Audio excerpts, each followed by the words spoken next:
Bab ke-22, Mencari. Sayang, Aulia, maafkan Mas. Mas sangat menyesal telah melukaimu. Mas akan menebus semua kesalahan yang Mas buat. Asalkan kamu tidak pergi, sayang. Gumam Sandi. Bayang-bayang Aulia yang selalu tersenyum lembut padanya dengan penuh kasih sayang dan perhatian Aulia selalu menjadi penyemangat hidup. Kini seakan menghilang terbang bersama raganya yang telah pergi. Sandi memacu mobilnya pergi ke sebuah tempat yang sering dikunjungi Aulia, dan harapan satu-satunya agar ia bisa menemukan istrinya.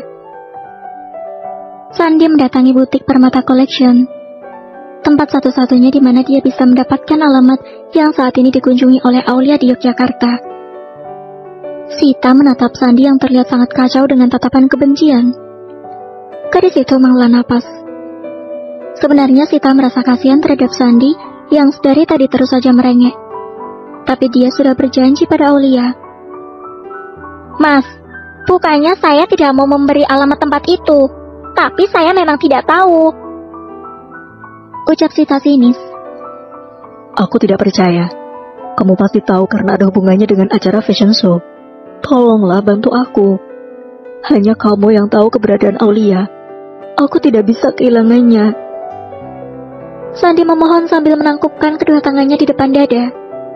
Bahkan matanya sudah memerah karena menahan air yang akan lolos. Tapi Sandi tahan karena tidak ingin terlihat rapuh. Meskipun begitu, semua orang yang melihatnya seperti itu sudah bisa melihat betapa hancurnya Sandi saat ditinggalkan oleh istrinya. Tolonglah. Sita semakin merasa kasihan.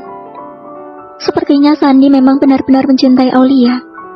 Apakah sebaiknya dia memberitahu pada Sandi di mana Aulia berada? Tapi dia tidak mau melihat Aulia terluka lagi hanya karena suaminya itu. Ya, Sita memang sudah tahu perihal poligami yang dilakukan Sandi.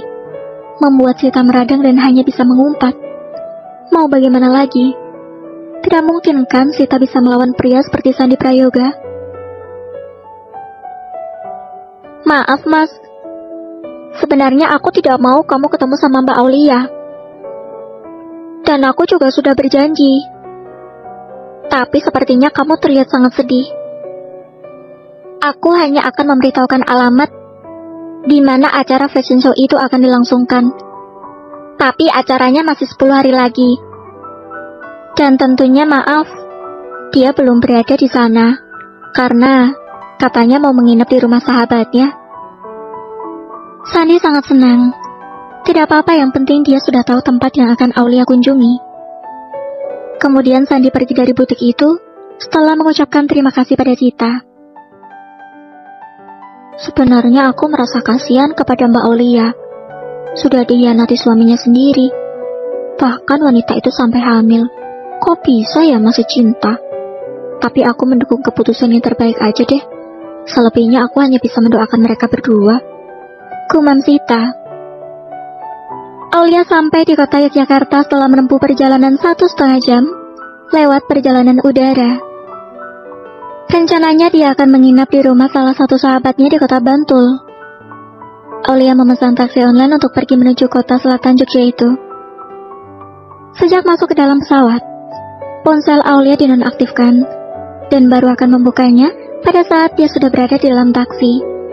Pada saat Aulia mengaktifkan ponselnya, banyak sekali pesan dan panggilan tidak terjawab dari Sandi. Sebenarnya hati Aulia masih begitu sulit dan sedih saat mengingat suaminya itu. Tetapi kali ini tekadnya sudah bulat. Aulia harus bisa melupakan Sandi. Aulia melihat layar ponselnya, bukan Sandi yang menelpon, tetapi sahabatnya Adam. Adam sudah tahu bahwa Aulia berada di Jogja, karena Aulia yang memberitahunya. Adam baru sebulan dipindah tugaskan ke rumah sakit Dr. Sajito, Yogyakarta. Halo, iya aku udah sampai. Aku nanti akan ke rumah sakit, tapi sekarang aku harus ke rumah Rini. Tidak perlu.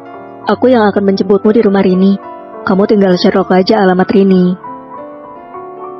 Oh, baiklah. Tadi Tante Mila juga menitip sebuah amplop, tapi entah apa itu. Soalnya Tante nggak ngasih tahu. Mama selalu merepotkanmu. Maaf ya, Lia. Tidak apa-apa, Adam. Tante Mila sudah seperti ibuku sendiri.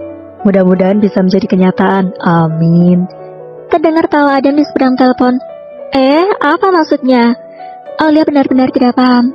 Gak apa-apa, sudah ya, aku tutup dulu teleponnya. Sebentar lagi akan ada pasien. Adam mengakhiri panggilannya setelah membuat Aulia penasaran. Memang, Aulia sudah menganggap keluarga Adam seperti keluarganya sendiri. Setelah beberapa saat, taksi online itu berhenti di depan pagar rumah yang tidak lain adalah rumahnya Rini. Rini adalah sahabat Aulia yang pernah kuliah di Jakarta. Sebagai seniornya, setelah lulus wisuda Rini pulang ke Jogja, karena harus menikah dengan pria yang telah dijodohkan oleh orang tuanya.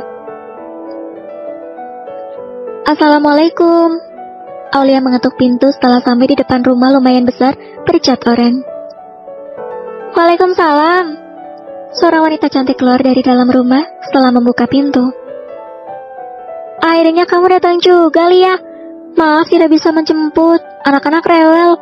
Mas Dita juga sudah 3 hari ke Bali untuk urusan pekerjaan. Ayo masuk.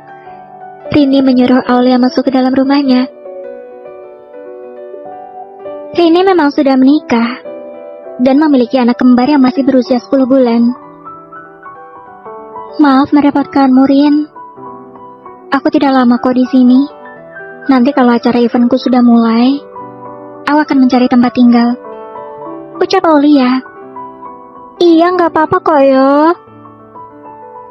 Koyo karo sapa wae. Kamu udah aku anggap seperti adikku sendiri. Dulu di Jakarta aku juga sering numpang tidur di rumahmu. Jawab Rini tersenyum. Rini belum tahu kalau Aulia sudah menikah. Akhirnya mereka berdua berbincang ringan sambil melihat si kembar bermain. Sandi sudah tiba di Yogyakarta. Dia mencari Aulia lewat GPS. Kenapa dia baru ingat bisa mencari keberadaan istrinya lewat aplikasi? Pria itu tersenyum senang.